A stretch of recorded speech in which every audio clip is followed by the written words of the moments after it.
This week on Conestoga Connected, Guildmaster Ryan invites the Press Play crew on an epic journey to downtown Kitchener to join the Adventurers Guild. The two pinheads, Joel and Boyan, try to stay out of the gutters as they hit the lanes at Kingpin Bowling. And Wrap It Up gets presidential as Morgan steps into the Oval Office to interview the Madam President of Rap, AMAC. All this and more coming up on Conestoga Connected. Hey guys, welcome to another episode of Conestoga Connected. I'm Boyan Vicic. Hey, and I'm Mia Alvarez. So Mia, where did Try to Connect go to this week? Well, actually, we talked to Paul and Josh who went from here to Cape Spear, Newfoundland for MS awareness.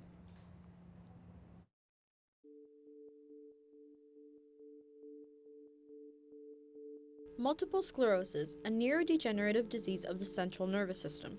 It affects 1 out of 385 Canadians each year. Paul Jankura started a two-man journey with his friend Josh Fleet called Ride for Vibes, with the purpose of spreading awareness about the disease. But what exactly is MS? It affects the white blood cells and causes the white blood cells to attack the myelin coatings on the end of your nerves, which are what help transfer every signal from your brain to your body. Paul explains the backstory as to how Ride for Vibes came to be. To create awareness for multiple sclerosis, along with raising proceeds for research, and a close friend of mine who was diagnosed with progressive multiple sclerosis back in 2017. It was a long time for me to get diagnosed. Everybody didn't know what was going on with me for a long period of time. To my family doctor, and he was the one who got me into he was actually the one who diagnosed me and then got me in to see my neurologist, who got me on the clinical drug trial that I'm part of right now. Not only was Paul inspired from others, he was also inspired from his personal struggle. 2017, I was in a workplace accident that left me fighting to keep my leg. It was partially amputated. I reverted back to my grandmother, who lived with progressive MS herself and was in a wheelchair. And that kind of made me realize that I'm able to get better and will get better if I put in the work, the dedication, and the mental toughness of it all. Whereas these people that are diagnosed with these types of diseases aren't able to do so. To help Ride for Vibes, check out their GoFundMe page. Oh, what do you got there? Through Lens had a bit of an accident on their last shoot and they dropped their lens. Oh, does it still work? I mean, it's kind of dented, but seems to work fine. Well, let's check out what they got.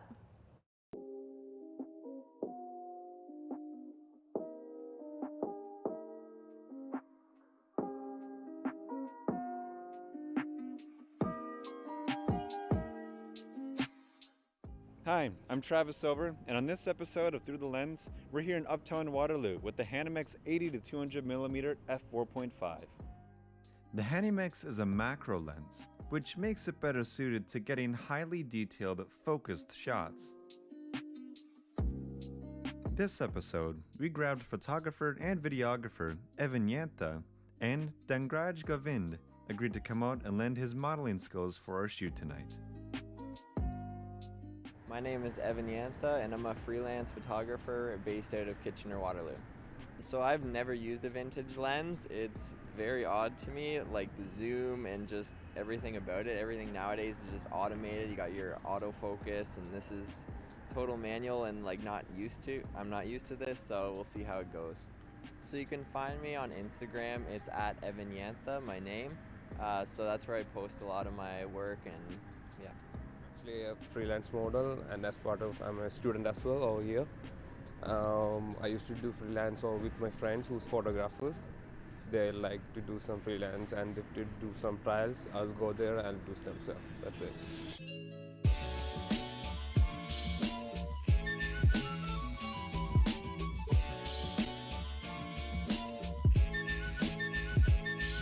Very different than what I'm used to. I'm used to using a lot of primes lately, so I'll use f1.8s, where this is 4.5, and the f1.8s will work a lot better in low light as well. So that was a little bit of a struggle, as well as I'm using a Canon body. I've never used Canon body, so that's a first as well. So I guess we'll see how the pictures turn out after I edit them, but yeah. Well, up next we have Press Play. Mia, what are you doing? Mia? Not Mia, Mabel the Fearless. Okay, well, Mabel, let's join the crew on an adventure to the Adventurers Guild.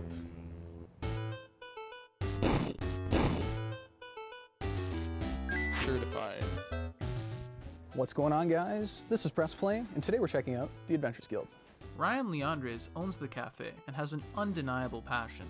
Do you want the guild fiction or the truth? The guild, Both. The guild fiction is that this is the truth, sorry. After a really intense dimensional war, we decided to teleport in from the fires of infinity and spread joy and hope in your Earth realm. The reality is I want to do my own business. Leandres is an avid gamer, and he boasts a large collection. We have the Atari, we've got everything, all the classic retro stuff, all the good NES stuff. My ancient hoard of NES cartridges and SNES cartridges that I decided to put to good use in here. Original Xbox, PS1, PS2, everything you could have your heart's desire, except we don't have a Virtual Boy. Viewers at home, if you have a Virtual Boy, bring me a Virtual Boy. Do you run the place by yourself, or do you have any employees?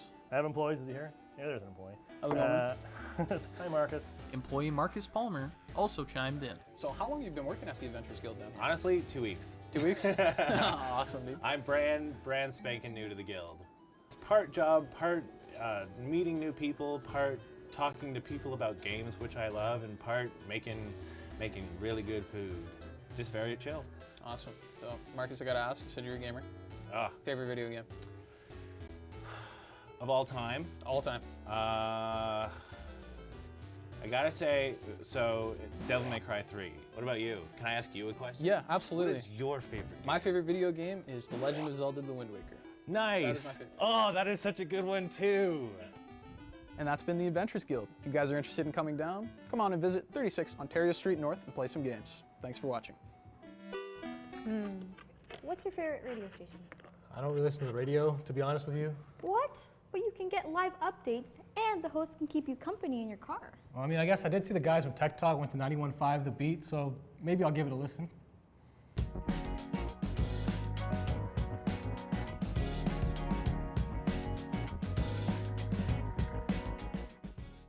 Hey guys, welcome back to Tech Talk. Today we're here at 91.5 The Beat for an inside look at radio broadcasting. Let's go check it out.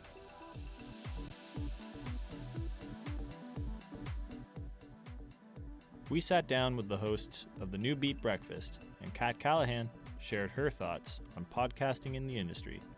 So podcasting is definitely a big thing, and I like to think of it as an extra branch to whatever you're doing on the radio. Some people just do podcasts, and that works for them, and that's great.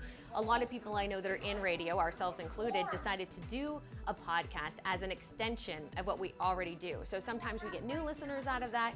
Sometimes we'll get people who listen to the show on a daily basis but want to hear a little bit more. We try to bring in something different. So I think it does, change what we do in a really cool way, in a positive way.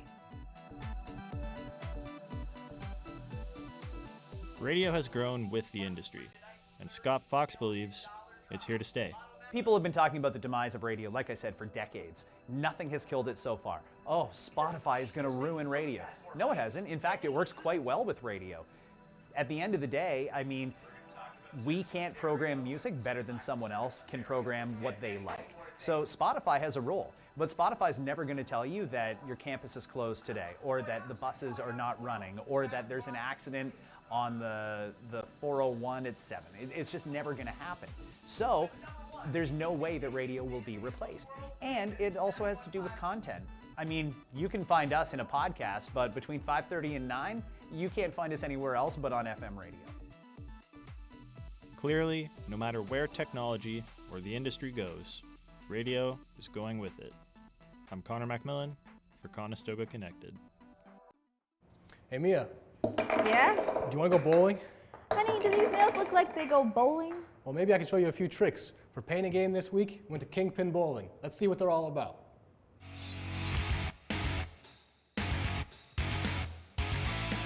Hey guys, we're here for the 5th episode of Painting Game, the tiebreaker. We're here at Kingpin Bowling in Kitchener. May the best man win. Let's do it.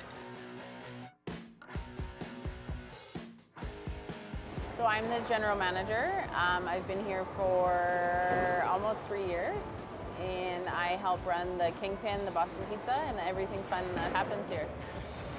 I know you only met us briefly, but out of the two of us, who do you think's gonna win? Definitely the camera guy. Okay, not an option, but that's not good. Nope, right in the gutter. I don't know. I'm good at this. Come on, baby, come on, baby, come on, baby. Ah! Let's go. Steve, right? I don't know what's happening. Hey guys, welcome to World Food Now. I'm Chris Paisley. The crispiness of the chicken is just, and then mixed with the soft, it's just so smooth, you know? I'm Chris Paisley, baby. Come on, no.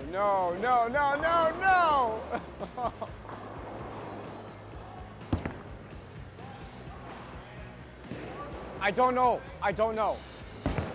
Come on. Let's go. Granny shot. Oh God, this is embarrassing. Dear Lord. Oh my God. Oh my God, and he missed. Come on, man. You can't, that's not allowed. You can't do a granny shot and then miss. Sad.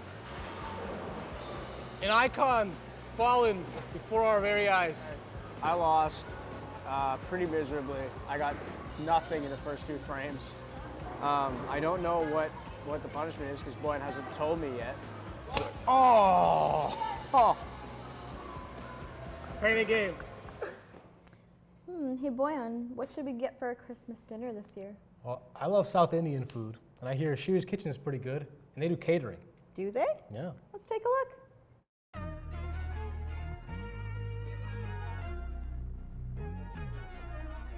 Hey, I'm Chris Paisley from World Food Now, and today we're trying a taste of Hyderabad, straight from India.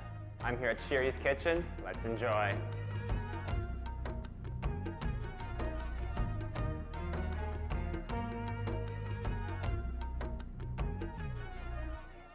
Mulay Bhutikal Mandareddy is the co-owner of Shiri's Kitchen. Me and my wife Shiri, we both run this place. I am from a city called Hyderabad. We thought, why not we have a restaurant which serves our authentic food back from home, back from our city where we are born. And my cooking is like a home-style cooking. The spicy chicken curry which we cooked earlier, that's the specialty dish from my parents and my mother-in-law. Indian food is generally associated with being hot, which may be a deterrent for some. We try to accommodate, depends on the spice levels. We don't want to make it totally bland. Indian food means spice. But spicy doesn't mean just hot, it also means the literal use of lots of spices. It's not one, I would say it's a combination of spices and the combination of those spices and how you use the ratios. I got to try some of the food and it was delicious. Which, so far I like quite a bit. This is the good stuff right here. The flavor profile of the curry is crazy. Like it goes from one flavor to the other so quickly and so smoothly that it doesn't really, it's like not jarring, and it's just, it brings you through a world of flavors, put it that way. World Food Now.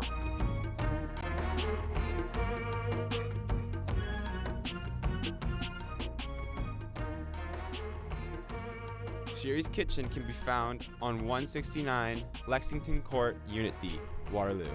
For Conestoga Connected, I'm Chris Paisley. Well, that's it for the first half of the show. But stay tuned because Amy and Eric will be back with some great stories.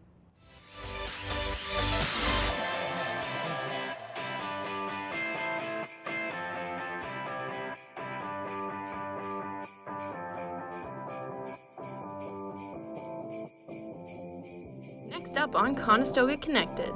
What do you want this Christmas? How about getting that cool toy you always wanted as a kid? Join Skylar to find out where you can find your old favorites on Next Level Nostalgia. What tattoo style are we talking about this time? Let's see when Amy gets a new tattoo on Trying. Taylor and Zach see which cool sport will be added to the Olympic Games. and race to see which one of them is better at it on this episode of Sports Uncovered. All this and more coming up next on Conestoga Connected. Hey, welcome back to Conestoga Connected. I'm Amy McGuire. And I'm Eric Hansen. We have a great second half of the show coming up for you, so stay tuned. Amy, do you like rocks? I do. Yeah? Do you think rock climbing is a sport? Would you consider? Yeah, I guess. Get your blood pumping. Well, did you know that next year the Olympics are going to officially have a rock climbing event? Did you know that? I didn't know that, but this week on Sports Uncovered, they visited a local rock climbing facility to learn more about it. What a coincidence. Welcome to Sports Uncovered, the segment where we take a look at the lesser-known issues that are present in sports. I'm Taylor Van Weimerman. And I'm Zach Byrne, and since it's our final episode, we got a special one for you today. Today we're at Grand River Rocks. We're going to be taking a look at the safety training precautions that are in place at an indoor rock climbing gym. And afterwards, we're going to test our skills on the race wall to see who's the better climber. So let's chalk up and start climbing. Rock climbing will be making its debut at the 2020 Olympics. With the increase in popularity, climbing instructor Jonathan Oldenburger believes that everybody can try the sport. Anybody off the street can come in and climb. They can climb on the boulder, so bouldering is about 14 feet tall, and when they fall onto a crash pad, so there's no ropes involved, but it is the most popular activity. The cool thing about it is it's like very social, and you don't need a partner to do it. You can go completely by yourself and still climb. That being said, it is really risky, so it does require a bouldering orientation. Here at Grand River Rocks, we tell people about all the safety rules to make sure that they reduce the risk of them getting hurt. So just things like, when falling, that they don't land on their hands or land on their head, and how to pull themselves up and over top of the boulder, and how to come down off the boulder as well, and making sure that people don't go underneath other climbers when they're around the boulder. I definitely feel like the staff does a great job to make everyone as safe as possible and make sure everyone's following the rules and everything. So since this is the last episode of Sports Uncovered, we're going to go out with a little fun challenge. That's right, both me and Taylor are going to be climbing up this race wall here to see who can touch the checkerboard up top first. Let's see who wins. Good luck.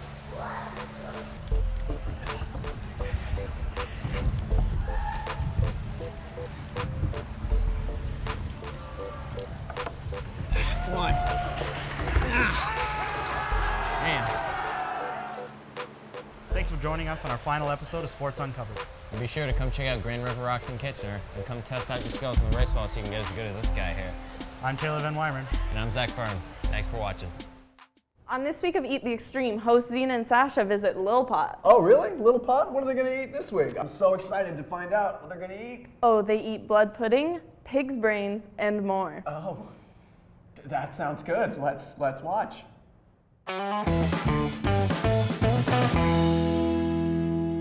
Hi, welcome back to Eat the Extreme. I'm Zena. And I'm Sasha, and today we're at Lil Pot. Today we're going to be trying pig brain, some blood pudding, and so much more, so stay tuned and let's check it out. Let's get going. First up, Zena will go meet and greet the owner, and I will go chat with the customer. Well, thank you for being here. So can you tell me, introduce yourself and tell me about yourself? I had the restaurant for 3 years, and then after that, I want to just do something a little bit different. So after almost 2 years preparations, I started Little Pot. Oh, I want to ask about the pig brains. It tastes like tofu, very soft, doesn't scary or anything like that. So I started liking them. Even though they're really hard to get, they are not super expensive to offer. How long have you been coming here? I've been a customer here for, I think, at least half a year. If we ever give you to try the blood pudding or the brains, would you try it? I did try the blood pudding. The blood pudding is very interesting though. It smells really good. The consistency is a little bit different than pork blood pudding, which is this one is more bouncier. Okay, so here we are. We started originally with brains, blood. Now we have all of this, and I'm excited. How are you feeling? I am really excited. Let's go for dog blood. It's like Jello. That's still like tofu to me. Now we're trying the pig brain.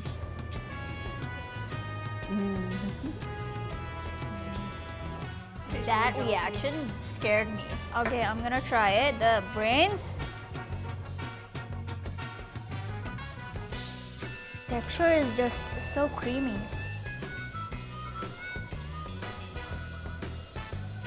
Definitely 3.5. I was scared that it would be really extreme, but after trying it, I would say from 5, I'm dropping down to like 2.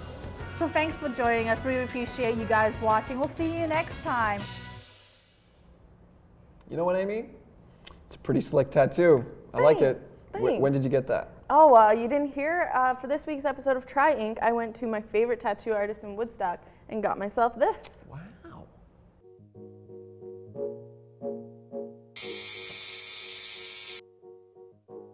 Today we're here at Vicious Love in downtown Woodstock, and today for our final episode of Try Ink, I'm gonna get a tattoo.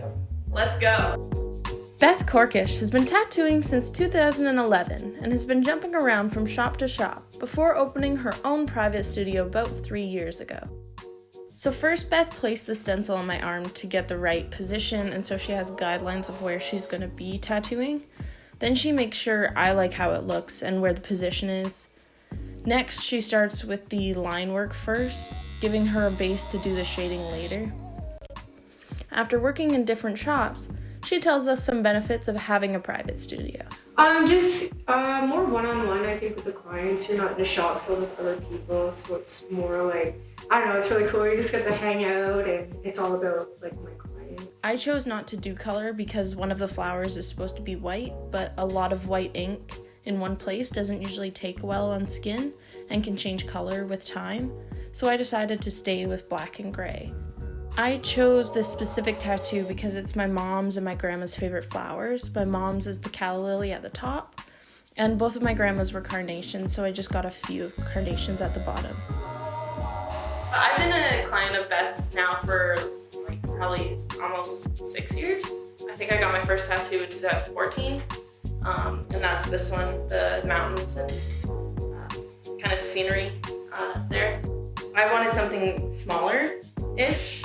And when I came in and I seen what she had drawn and it was a lot bigger, then I realized that's exactly what I wanted, and it filled out my arm, and I was absolutely in love with it the second it was stenciled onto my arm. If you want to see more of Beth's work, you can follow her on Instagram at Vicious Love Tattoos. Thanks for joining us for this season of Try Ink. I'm so excited for toys this Christmas. Amy, are you? I'm too old for toys. Oh, really? Well, you know who's not? Skylar from Next Level Nostalgia. This little nerd goes to J&J's Cards and Collectibles to talk about some classic Christmas.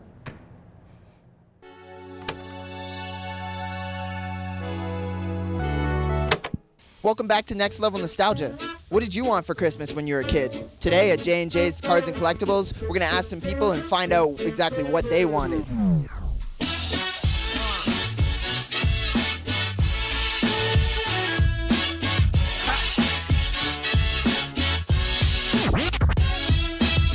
Okay, so now that we're in the store, I'm here to talk to my man Jason about some old school Christmas ideas. So when you were growing up, what was the thing you wanted most for Christmas, and what era was that in? So I grew up in the 70s and 80s. For me, I was a big Star Wars fan. So that was prime time for Star Wars. So anything that we could get our hands on Star Wars was exciting for sure. Lego is also a very popular item. So seeing the two come together and blend Star Wars and Lego, always a popular item. Perfect. And what is a trend toy that you've seen come through here? I could use the example of like Beanie Babies or something like that. Yeah, so we've seen trends over the years. Fads, Beanie Babies is a great one. That one's cycled through several times now, so it'll pick up in popularity, drop down again. Pokemon's another one. Pokemon will go in cycles where that, always been popular, but it'll hit peaks and valleys. So. That's my era for sure, is the Pokemon craze. I'm here in the board game aisle of J&J's with the board game expert, Mark. Nice to meet you, my friend. What was the one that you were asking for Christmas? So back in my day, the Monopoly, Risk, Scrabble era of board games, way back in the 1980s. Oh God, I'm old. Those were kind of classic games which were not necessarily good, but gave a really interesting excuse for a group of people to sit down around a table with people they loved and hate each other for about an hour to 2 hours at a time. Hey, did you guys know that this Amy isn't the only Amy that ever was Amy? Nope. This week on Wrap It Up, we have AMAC rapping on a great track. VTR, can you take that? Bars. What's up? I'm Morgan. Welcome to the final episode of Wrap It Up. Today we're talking to the Madam President herself, AMAC. How's it going?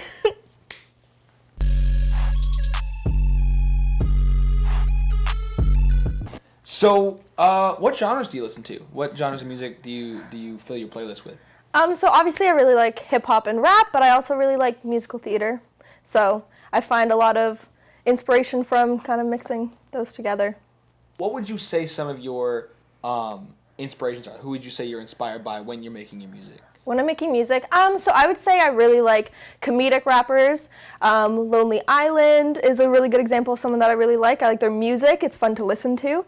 And then in terms of just kind of regular rap, I really like Megan Thee Stallion right now. She's really dope for female rap. She's got a lot of punchlines, and I dig that.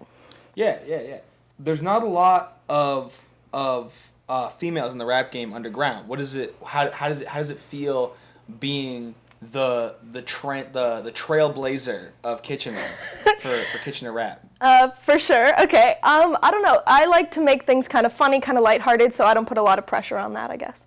Yeah. So where can fans find you? You have an Instagram or? Yeah, I usually post things to my Instagram story when stuff's kind of coming up, and that's at @amcdonald. Awesome. Well, thanks for being on the show. We're gonna spit a verse. Yeah, absolutely. Well, you are. But, yeah, exciting. All right. Cool. I'm an Eminem, mini me, feminine energy. Many a men know me, naming me enemy. So many enemies, money and enemies. Minimum, many on their family wins at me. Hey, oh, yeah. Save me, missing me, the missing piece. I know y'all been missing me. A mystery. Now I'm talking beats of even century. We're wrestling best to lead. This is the age of me. The same as Sandery or misanthropy. Misdirected anthem season. Here to change the game, rearrange the season like Moses. But I'm in this cheese.